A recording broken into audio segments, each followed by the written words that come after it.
फिर आता है unitary government. Unitary government unit 5 के अंदर मौजूद है। इसी यूनिट 5 के अंदर 3 चैप्टर्स हैं। एक है जनरल कॉन्सेप्ट, दूसरा है merits and merits of the unitary government, तीसरा है demerits of the unitary government. Merits को कहते हैं एडवांटेजेस, डीमेरिट्स को कहते हैं disadvantages. Introduction. Every country needs a government to manage the country and solve people's problem। Her country को किसी ना किसी गवर्नमेंट सिस्टम की ज़रूरत रहती है ताकि उस कंट्री को मैनेज किया जा सके और उन लोगों की प्रॉब्लम्स सॉल्व की जा सकें जो उस कंट्री में रहते हैं। In big countries the land is often divided into smaller area so it is easier to manage. कह रहे हैं कि जो बड़े कंट्रीज़ होते हैं उसमें जो ज़मीन होती है वो इस तरह से डिवाइड होती है कि उसको ईज़िली संभाला जा सके, मैनेज किया जा सके। दीज एरियाज़ में have local government that help take care of the local matters. और वो जो एरियाज़ हैं छोटे छोटे, वहाँ पे उनकी लोकल गवर्नमेंट्स बनाई जाती हैं ताकि उन लोकल मैटर्स को संभाला जा सके। But in some countries most of the power stays with the national government. Local government only help with small tasks and follow the instructions of the central government। तो यहाँ पे कह रहे हैं कि कुछ कंट्रीज़ ऐसे होते हैं जहाँ पे ज़्यादा पावर्स उनकी नेशनल गवर्नमेंट यानी कि सेंट्रल गवर्नमेंट के पास होती है। जो लोकल गवर्नमेंट है उनके पास बहुत थोड़ी पावर्स हैं, यानी कि सिर्फ इतनी पावर्स हैं कि वो अपने लोकल एरियाज़ को और लोकल लोकेशन को ही संभाल सकें। इससे ज़्यादा उनके पास पावर्स नहीं है। लेकिन इसमें एक और चीज़ भी एडेड है कि जो भी काम ये लोकल गवर्नमेंट करेगी उस लोकल गवर्नमेंट को इंस्ट्रक्शन फॉलो करना पड़ेगा सेंट्रल या मेन गवर्नमेंट से। तो ये चीज़ है सारी यूनिटरी गवर्नमेंट। तो यूनिटरी गवर्नमेंट में क्या होता है कि इसमें भी इसी तरह सेंट्रल गवर्नमेंट होती है जिसके पास मेन पावर है। सेंट्रल गवर्नमेंट को हम नेशनल गवर्नमेंट भी कहते हैं। वैसे ही लोकल गवर्नमेंट को भी पावर्स दी जाती है। लेकिन जो लोकल एरियाज़ हैं, चाहे वो प्रोविंस हो चाहे वो स्टेट हो, ये जो प्रोविंसेस हों या स्टेट्स हों, इनको पावर्स बहुत कम दी जाती हैं। पावर सिर्फ इतनी इनको दी जाती है कि ये ख़ुद को थोड़ा बहुत चला सकें। लेकिन इनको परमिशन लेनी पड़ती है सेंट्रल गवर्नमेंट से, और सेंट्रल गवर्नमेंट जो भी चीज़ गाइड या इंस्ट्रक्ट करती है इनको, ये वही फॉलो करते हैं। लेकिन फेडरल गवर्नमेंट में चीज़ें डिफरेंट हैं। फेडरल गवर्नमेंट का वीडियो लिंक यहाँ टॉप पे मौजूद है। फेडरल गवर्नमेंट डिफरेंट है यूनिटरी गवर्नमेंट से। इसकी खासियत ये है फेडरल गवर्नमेंट की कि इसमें क्या होता है कि जो लोकल गवर्नमेंट है, जैसे कि रीजन प्रोविंस या स्टेट की मेन गवर्नमेंट तो मौजूद है, लेकिन जो गवर्नमेंट स्टेट के अंदर मौजूद है या प्रोविंस में मौजूद है, उनके पास भी उतनी ही पावर्स हैं जितनी पावर सेंट्रल गवर्नमेंट के पास है। और वो जो भी एक्शन लेगी उनको परमिशन लेने की ज़रूरत नहीं है सेंट्रल गवर्नमेंट से, ना ही सेंट्रल गवर्नमेंट से कोई इंस्ट्रक्शन लेने की ज़रूरत है, क्योंकि इसमें पावर्स बराबर की डिवाइड होती हैं। लेकिन अगर हम यूनिटरी गवर्नमेंट की बात करें तो यूनिटरी गवर्नमेंट में लोकल या प्रोविंस या स्टेट के पास जो पावर्स होती हैं वो बहुत कम होती हैं। मेन पावर सेंट्रल या फिर जो नेशनल गवर्नमेंट है उसी के पास ही होती है। अब आगे इसमें लिखा आएगा अ unitary government is a system in which the central government has the main power in the country. यानी कि यूनिटरी गवर्नमेंट ऐसा सिस्टम होता है जिसमें सेंट्रल गवर्नमेंट के पास मेन पावर होती है कंट्री को चलाने के लिए। वहीं पे जो लोकल गवर्नमेंट होती है उसके पास जो पावर है सिर्फ इतनी होती है कि वो अपने एरिया को संभाल सके, लेकिन वो पावर भी उनको सेंट्रल गवर्नमेंट की परमिशन से ही मिलती है। The central government can create, change or remove local government if it wants। कि सेंट्रल गवर्नमेंट के पास ये पावर होती है कि वो इन लोकल एरियाज़ में इन प्रोविंसेस और स्टेट्स की पावर्स बना के दे भी सकती हैं, इन पावर्स को चेंज भी कर सकती हैं या परमानेंटली इन पावर्स को ख़त्म भी करा सकती हैं। यानी कि जो गवर्नमेंट बनाई जाएगी इन प्रोविंसेस या स्टेट्स में, वो गवर्नमेंट की पावर जब दिल जाए सेंट्रल गवर्नमेंट ख़त्म कर सकती है। ये होता है unitary government. This system helps the country make quick decisions, keep the same laws everywhere and maintain the unity। Unitary government जो है फ़ायदा इस तरह से देता है कि डिसीजन जल्दी लिया जाता है। डिसीजन जल्दी इस तरह से लिया जाता है कि जो सेंट्रल गवर्नमेंट है वही सारे डिसीजंस ले रही होती है। बाकी जो गवर्नमेंट मौजूद है प्रोविंसेस में, उनके पास ये पावर्स नहीं होती कि वो सेंट्रल गवर्नमेंट के मामलात में घुसे। लेकिन अगर हम फेडरल गवर्नमेंट में देखें तो फेडरल गवर्नमेंट में क्या होता था कि प्रोविंसेस और स्टेट्स की जो गवर्नमेंट थी वो भी इन्वॉल्व बहुत ज़्यादा होती थी सेंट्रल के काम में, जिसकी वजह से जो डिसीजन है वो बहुत लेट लिया जाता था। यूनिटरी गवर्नमेंट में ऐसा नहीं होता। यूनिटरी गवर्नमेंट में सारी पावर सेंट्रल के पास ही होती हैं और ज़ाहिर जो लॉ सेंट्रल गवर्नमेंट ने बनाए हैं वही लॉ तमाम प्रोविंसेस एंड स्टेट्स में फॉलो किए जाते हैं, जिसकी वजह से एक यूनिटी मेंटेन रहती है। यूनिटी का मतलब है सब लोग बराबर रहते हैं, कोई चीज़ में फ़र्क नहीं आता। अब मीनिंग ऑफ यूनिटरी गवर्नमेंट में हमने बताना है, यूनिटरी गवर्नमेंट मीन्स कि जो सेंट्रल गवर्नमेंट है वहाँ पे ज़्यादा पावरफुल होगी और सेंट्रल गवर्नमेंट ही सारे डिसीजंस लेगी। सेंट्रल गवर्नमेंट को नेशनल गवर्नमेंट भी कहते हैं। लोकल गवर्नमेंट और जो रीजनल गवर्नमेंट है वो मौजूद तो हैं, लेकिन उनको वर्क इस तरह से करना है कि उन पे सेंट्रल गवर्नमेंट पूरा कंट्रोल रखेगी। तो ये बातें यहाँ पे लिखी हैं। फिर आगे आता है की पॉइंट्स ऑफ द मीनिंग। इसको पॉइंट्स में भी हम लिख सकते हैं। इसमें लिखना है जो सेंट्रल गवर्नमेंट है उसके पास मेन पावर्स होती हैं। जो लोकल गवर्नमेंट है उनको तमाम ऑर्डर्स सेंट्रल गवर्नमेंट के मानने पड़ते हैं। सेंट्रल गवर्नमेंट जैसा कहती है वैसे ही लोकल गवर्नमेंट यानी कि जो गवर्नमेंट प्रोविंस और स्टेट में चल रही हैं उनको सेंट्रल गवर्नमेंट के ऑर्डर्स के मुताबिक ही डिसीजंस लेने पड़ते हैं। The country is run by one main government system. तो इसमें यहाँ पे ये भी बताना है कि एक ही सेंट्रल जो गवर्नमेंट है वही मेन सिस्टम है, वही कंट्री को चलाती है। अब आ जाती है definition. A unitary government is a system where most political powers belong to the central government। यहाँ पे कह रहे हैं कि यूनिटरी गवर्नमेंट जो है उसमें पॉलिटिकल पावर्स जितनी भी हैं वो ज़्यादा सेंट्रल गवर्नमेंट के पास होती हैं। लोकल गवर्नमेंट जो हैं वो एडमिनिस्ट्रेशन के मामला में हेल्प कर देती है, लेकिन मेन पावर इस पॉलिटिकल पावर से रिलेटेड सारी सेंट्रल के पास ही होती हैं। Important elements in the definition. इस डेफिनेशन ने क्या क्या चीज़ें सिखाई? इस डेफिनेशन ने सिखाया कि जो मोस्ट पावर्स हैं वो नेशनल गवर्नमेंट यानी कि सेंट्रल मेन गवर्नमेंट के पास होंगी।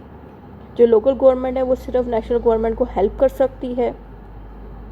The same laws apply across the country. और जो लॉज सेंट्रल गवर्नमेंट ने या नेशनल गवर्नमेंट ने बनाए हैं, जो मेन गवर्नमेंट है, उसी लॉ को ही तमाम प्रोविंसेस और स्टेट्स में अप्लाई किया जाएगा। Interpretation of the unitary government.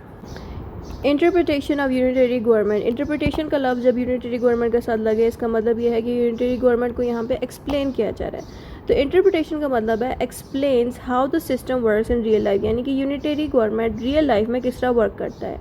In a unitary government the central government controls the countries main decisions. Unitary government में क्या होता है कि जो सेंट्रल गवर्नमेंट है वही कंट्री के तमाम डिसीजंस ले रही होती है। उसके अलावा local governments are created by the central government, यानी कि सेंट्रल गवर्नमेंट अगर चाहेगी तभी लोकल गवर्नमेंट्स प्रोविंसेस और स्टेट्स में बनाई जाएंगी। The central government can increase, reduce और remove their power. Central government जब दिल चाहे इन लोकल गवर्नमेंट्स की पावर्स बढ़ा सकती है, कम कर सकती है या फिर परमानेंटली ख़त्म भी करा सकती है इन लोकल गवर्नमेंट्स को। The same laws and the policies are use throughout the countries. और जो laws and policies central government बनाता है वही पॉलिसीज़ एंड लॉज पूरे कंट्री में यूज़ होंगे। फिर आता है पर्पस ऑफ द सिस्टम। ये सिस्टम किस पर्पस के लिए बनाया गया है? To keep the country united, ताकि पूरा कंट्री एक दूसरे के साथ मिल के रहे, जुड़ के रहे। To make government work easy and faster. कह रहे हैं कि गवर्नमेंट इस तरह से बहुत ईजीली एंड फास्टर वर्क कर सकते हैं क्योंकि सेंट्रल गवर्नमेंट ही सारी चीज़ कंट्रोल करती है, इसलिए वर्क स्पीड भी तेज़ होती है। To make sure the same rules apply everywhere. और ये सिस्टम इसलिए यूज़ किया जाता है ताकि सेम रूल्स एंड लॉज जो सेंट्रल गवर्नमेंट बनाती है वही जो है सारे स्टेट्स एंड प्रोविंसेस में यानी कि लोकल गवर्नमेंट में भी यूज़ किया जाए। हमारा अगला चैप्टर है इसमें features of the unitary government. Features में बताना है कि यूनिटरी गवर्नमेंट की खासियत क्या है। तो सबसे पहली चीज़ इसमें आएगी centralisation of power. In unitary system most powers is in the hands of the central government. The national government makes important laws and decisions for the whole country। Central government he national government होती है और जो laws central government बनाती है उसी laws पे पूरा country चलता है। इसी कॉन्सेप्ट को हम कहते हैं सेंट्रलाइजेशन ऑफ पावर्स। फिर आता है subordinate local government. Subordinate का मतलब है छोटी गवर्नमेंट्स।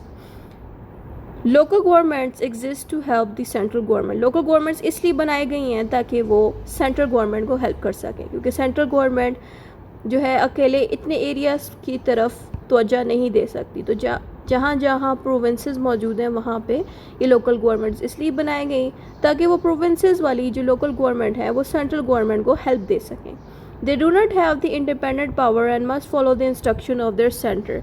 सेंट्रल गवर्नमेंट के अकॉर्डिंग ही इन्होंने वर्क करना होता है, इनके पास इंडिपेंडेंट पावर्स नहीं होती जैसे कि फेडरेशन में होती है। Uniform laws and policies. The same laws apply to all parts of the country. This helps keep fairness and avoids confusion. जो सेम लॉज सेंट्रल गवर्नमेंट ने बनाए होते हैं उसी पे सारी प्रोविंसेस और लोकल गवर्नमेंट्स चल रही होती हैं। इससे ये फ़ायदा होता है सब लोगों को इंसाफ, फेयरनेस, इंसाफ मिलता है और किसी किस्म की कन्फ्यूजन क्रिएट नहीं होती। जब सब एक ही लॉ अप्लाई कर रहे होंगे तो कन्फ्यूजन क्रिएट ही नहीं होगी। फिर आगे आता है administrative efficiency. Because only one main government makes decisions, work can be done faster and more efficiently. जब सारे काम मेन गवर्नमेंट यानी सेंट्रल गवर्नमेंट करेगी जिसकी वजह से डिसीजंस और हर काम जल्दी हो सकेंगे और इफ़ेक्टिवली हो सकेंगे। Strong national unity. This system encourages people to feel loyal to the country, not just the local region. कह रहे हैं कि जो लोकल एरियाज़ की गवर्नमेंट है वो तो ऑफ कोर्स सेंट्रल गवर्नमेंट के साथ चलेगी सही से, लेकिन जो आम पब्लिक है वो भी सेंट्रल गवर्नमेंट के साथ मिलके चलेगी जिससे एक यूनिटी बनी रहेगी। फिर अगला चैप्टर है हमारे पास difference between the unitary and the federal government. यहाँ पे क्या होगा कि हम यूनिटरी को फेडरल गवर्नमेंट के साथ कंपेयर करेंगे। सबसे पहले आ जाता है यूनिटरी गवर्नमेंट। यूनिटरी गवर्नमेंट में खासियत ये है कि सारी पावर्स सेंट्रल गवर्नमेंट के पास हैं। लोकल गवर्नमेंट तमाम इंस्ट्रक्शन सेंट्रल अथॉरिटी यानी कि सेंट्रल गवर्नमेंट की फॉलो करेगी। The same laws apply everywhere, और जो लॉज सेंट्रल गवर्नमेंट ने बनाए होंगे वही सेम लॉज लोकल गवर्नमेंट भी यूज़ करेगी। अब आता है फेडरल गवर्नमेंट। फेडरल गवर्नमेंट में क्या होता है कि सेंट्रल गवर्नमेंट की जो पावर्स है वही सेम पावर्स रीजन गवर्नमेंट के पास भी होंगी। जो पावर सेंट्रल गवर्नमेंट के पास है सेम रीजन गवर्नमेंट के पास होंगी, जिसकी वजह से पावर शेयरिंग होती है। इसमें होता क्या है कि जो रीजनल गवर्नमेंट है बेसिकली लोकल गवर्नमेंट्स की बात करें, लोकल या प्रोविंस या स्टेट की गवर्नमेंट जो होती हैं, अब इनके पास अपनी पावर्स होती हैं तो इनको सेंट्रल गवर्नमेंट से कोई इंस्ट्रक्शन लेने की ज़रूरत नहीं होती, ये खुद को खुद चला रही होती हैं। ये होता है फेडरल गवर्नमेंट में। फिर आता है regional governments have some independent powers. इनके पास इंडिपेंडेंट पावर्स होती हैं, इनकी पावर्स मेन सेंट्रल गवर्नमेंट इनसे ले नहीं सकता। और एक और चीज़ इस बीच में ये होती है कि ये जो रीजनल गवर्नमेंट है, जो लोकल गवर्नमेंट होगी या प्रोविंस गवर्नमेंट होगी, ये अपने लिए डिफरेंट लॉज भी बना सकते हैं जो उनको चला सके। फिर आता है examples of unitary government. Examples में हमने कुछ कंट्रीज़ के नाम देने हैं। तो सबसे पहले आता है ब्रिटेन। ब्रिटेन में आपको मिलेगी यूनिटरी गवर्नमेंट, फ्रांस में मिलेगी, Italy, Spain, New Zealand, Scandinavian countries, Turkey, Portugal, Israel and Kenya. तो इस तरह के डिफरेंट मुल्क हैं, इनमें से कोई भी 3 या 4 आप याद करके लिख सकते हैं। इन जगहों पे जो सेंट्रल गवर्नमेंट है वो बहुत ज़्यादा स्ट्रॉन्ग होती है। बेसिकली इन कंट्रीज़ में यूनिटरी फॉर्म ऑफ गवर्नमेंट है। लोकल गवर्नमेंट एग्जिस्ट तो करती हैं, लेकिन वो जितनी भी लोकल गवर्नमेंट है सेंट्रल गवर्नमेंट के इंस्ट्रक्शन के अकॉर्डिंग वर्क करती हैं। अब आ जाते हैं merits of the unitary government. Merits को कहते हैं एडवांटेजेस। ये नेक्स्ट चैप्टर है इसका। फ़ायदे ये होते हैं इस यूनिटरी गवर्नमेंट के कि सिंपल सिस्टम हो जाता है। किसी के लिए भी यूनिटरी गवर्नमेंट के सिस्टम को समझना आसान होता है क्योंकि सबको पता होता है पावर सेंट्रल गवर्नमेंट कंट्रोल कर रहा है। इसीलिए इसके बारे में समझना बहुत आसान होता है, सिंपल होता है और हर चीज़ ईजिली समझ लग जाती है। क्विक डिसीजन मेकिंग, इसका फ़ायदा ये होता है कि सारी पावर जब एक ही अथॉरिटी के पास हो, एक ही सेंट्रल गवर्नमेंट के पास हो, तो डिसीजन जो है बहुत जल्दी ले लिया जाता है और कोई भी इनके खिलाफ बोलता नहीं है। Flexible government, the central government can change laws and policies easily when the other country needs it. When the country needs it, कह रहे हैं कि जब इनकी कंट्री को कोई तब्दीली चाहिए हो तो सेंट्रल गवर्नमेंट ईजिली उन लॉज को तब्दील कर सकता है और ईजिली तब्दील कर सकता है, कोई रोक टोक नहीं होती। जैसे कि फेडरल गवर्नमेंट में रुकावटें आती हैं, जैसे कि अगर सेंट्रल गवर्नमेंट कुछ चेंज करना चाह रही हो तो स्टेट्स की गवर्नमेंट या प्रोविंसेस की गवर्नमेंट इंटरप्शन करेगी और उनके काम को रोकेगी, लेकिन इसमें ऐसा नहीं होता। फिर आता है stable administration. Because of there are fewer conflicts between the government, the system often remain stable and organised. यहाँ पे ये कह रहे हैं कि सारा कुछ सेंट्रल गवर्नमेंट ही हैंडल करती है, जिसकी वजह से जो लोकल गवर्नमेंट है वो इनके वर्क में इंटरफेयर नहीं करती, जिसकी वजह से इधर एडमिनिस्ट्रेशन बहुत स्टेबल होती है और अच्छे से वर्क करती है। नेशनल यूनिटी का मतलब ये है कि पूरा कंट्री लॉयल रहता है अपने कंट्री के साथ, यानी कि सारे लोग लॉयल रहते हैं और अच्छे से अपने कंट्री के साथ मिल के चलते हैं। यूनिफॉर्म का मतलब है कि जो लॉज सेंट्रल गवर्नमेंट ने बनाए हैं वही सेम लॉज उस मुल्क के हर कोने में यूज़ किए जाएंगे, जिसकी वजह से सारे लोगों को बराबर का इंसाफ मिलेगा और सेम ही लॉज कंसिस्टेंटली अप्लाई होंगे। फिर आता है डीमेरिट्स। डीमेरिट्स का मतलब है नेगेटिव पॉइंट्स क्या हैं, डिसएडवांटेजेस क्या हैं यूनिटरी गवर्नमेंट के। डिसएडवांटेजेस ये हैं कि neglect of the local needs. जब सारी पावर सेंट्रल गवर्नमेंट के पास होगी तो वहाँ पे अगर लोकल एरियाज़ में किसी को ज़रूरत है, कोई प्रॉब्लम क्रिएट हो रही है, तो सेंट्रल गवर्नमेंट काफ़ी सारी प्रॉब्लम्स इनकी इग्नोर कर सकती है। ये एक नेगेटिव चीज़ है। फिर आता है लिमिटेड पॉलिटिकल पार्टिसिपेशन।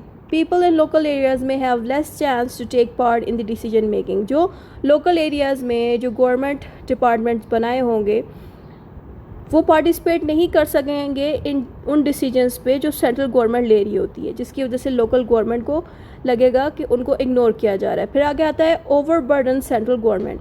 जब सारी पावर्स सेंट्रल गवर्नमेंट को दी जाएंगी, जिसकी वजह से ये सेंट्रल गवर्नमेंट बहुत ज़्यादा बर्डन में आ जाएगी, क्योंकि लोकल एरियाज़ की भी सारी चीज़ें ये सेंट्रल गवर्नमेंट ही हैंडल कर रही होगी। इसकी वजह से ये बहुत ज़्यादा ओवरबर्डन हो जाएगी, इसके ऊपर वर्कलोड ज़्यादा आ जाएगा, रिस्पॉन्सिबिलिटी ज़्यादा आ जाएगी। Minority problems. स्मॉल रीजन्स और माइनॉरिटी ग्रुप्स में feel their voices are not heard properly. Minorities का मतलब है ऐसे लोग जो तादाद में कम हो। अगर पाकिस्तान की बात करें, पाकिस्तान में आपको मुस्लिम्स ज़्यादा मिलेंगे, यहाँ पे भी हिंदूज़ मौजूद हैं, क्रिश्चियंस मौजूद हैं, बट वो तादाद में कम हैं, इनको माइनॉरिटीज़ कहते हैं। तो जो माइनॉरिटीज़ हैं, जो माइनॉरिटीज़ के जो ग्रुप हैं, उनको लगेगा कि उनको इग्नोर किया जा रहा है, क्योंकि ज़ाहिर है सेंट्रल गवर्नमेंट ज़्यादा फोकस उन लोगों के लिए करेगी जो मुल्क में ज़्यादा तादाद में हो। जिस तरह से माइनॉरिटी अगर मौजूद भी होगी तो सेंट्रल गवर्नमेंट उनको तवज्जो नहीं देगी और उनकी बात नहीं सुनेगी। ये एक नेगेटिव पॉइंट है इस गवर्नमेंट का। अब आ जाता है comparison with the federal system. यहाँ पे हमने कंपेयर करना है यूनिटरी गवर्नमेंट को फेडरल सिस्टम के साथ। सबसे पहले हेडिंग इसमें आएगी demerits of the federal system. Demerits का मतलब होता है क्या नेगेटिव पॉइंट्स हैं फेडरल सिस्टम के, डिसएडवांटेजेस क्या है। तो सबसे पहले इसमें सब हेडिंग आएगी वो है कम्प्लेक्स स्ट्रक्चर। कम्प्लेक्स की जगह आप लोग डिफ़िकल्ट स्ट्रक्चर भी लिख सकते हैं। बेसिकली फेडरल सिस्टम डिफ़िकल्ट इसलिए है क्योंकि सेंट्रल गवर्नमेंट के पास तो पावर्स होती ही हैं, लेकिन उतनी ही पावर्स इनके प्रोविंसेस या स्टेट्स के पास भी होती हैं जो उस कंट्री में मौजूद है, जिसकी वजह से कॉम्प्लेक्स डिफ़िकल्ट प्रोसेस इसलिए हो जाता है क्योंकि स्टेट्स की गवर्नमेंट या फिर प्रोविंस की गवर्नमेंट अपने लिए मुख्तलिफ लॉज बनाएगी। सेंट्रल गवर्नमेंट के थोड़े लॉज चेंज होंगे, वैसे ही किसी और स्टेट के लॉज थोड़े चेंज होंगे, उनका मेथड चेंज होगा, जिसकी वजह से किसी भी इंसान के लिए इनके सिस्टम को समझने में काफ़ी मुश्किलात आ सकती हैं, क्योंकि जो पावर्स है वो इक्वली डिवाइड होती हैं और इक्वली हर स्टेट या प्रोविंस अपने लिए लॉज बना रहा होता है। इसीलिए किसी भी इंसान के लिए इनके सिस्टम को समझना काफ़ी मुश्किल होता है। यहाँ पे डिसीजन मेकिंग भी स्लो होती है। उसका रीज़न ये है कि जब सेंट्रल गवर्नमेंट को डिसीजन लेना चाह रही हो तो रीजनल गवर्नमेंट या लोकल गवर्नमेंट या प्रोविंस गवर्नमेंट जो लोकल एरियाज़ में मौजूद होती हैं वो बहुत ज़्यादा इंटरफेरेंस शो करती हैं, जिसकी वजह से जो डिसीजन 10 दिन में ले सकती है सेंट्रल गवर्नमेंट, उसी डिसीजन को लेते हुए काफ़ी साल भी लग जाते हैं। क्योंकि रीजनल गवर्नमेंट बहुत ज़्यादा डिसएग्री करती है और रोकती है काफ़ी सारे डिसीजंस लेते वक्त सेंट्रल गवर्नमेंट को, जिसकी वजह से डिसीजन मेकिंग बहुत स्लो हो जाती है। Difficult constitutional changes. और ऐसे मुल्क जिसमें फेडरल सिस्टम हो वहाँ पे कॉन्स्टिट्यूशन का चेंज होना काफ़ी मुश्किल है। उसका रीज़न ये है कि अगर कॉन्स्टिट्यूशन को सेंट्रल गवर्नमेंट चेंज भी करना चाहे तो उतनी पावर्स स्टेट्स गवर्नमेंट या प्रोविंस की गवर्नमेंट के पास भी होती है। तो अगर सेंट्रल गवर्नमेंट चेंज करना चाहेगी तो स्टेट की गवर्नमेंट उनको रोक सकती है। तो इसीलिए ऐसे मुल्कों में कॉन्स्टिट्यूशन का चेंज होना बहुत मुश्किल है। फिर आता है रीजनल कॉन्फ्लिक्ट्स, यानी कि जो लोकल गवर्नमेंट होती है उनकी अक्सर आपको लड़ाई देखने को मिलेगी सेंट्रल गवर्नमेंट के साथ। कुछ ना कुछ ऐसा हो जाता है जिसकी वजह से सेंट्रल गवर्नमेंट और लोकल एरिया की गवर्नमेंट की अक्सर लड़ाई लगी होती है जिन मुल्कों में फेडरेशन सिस्टम हो या फेडरल सिस्टम हो। कंक्लूजन जो भी ऊपर पड़ा है वो सेम आपने कंक्लूजन में लिखना है।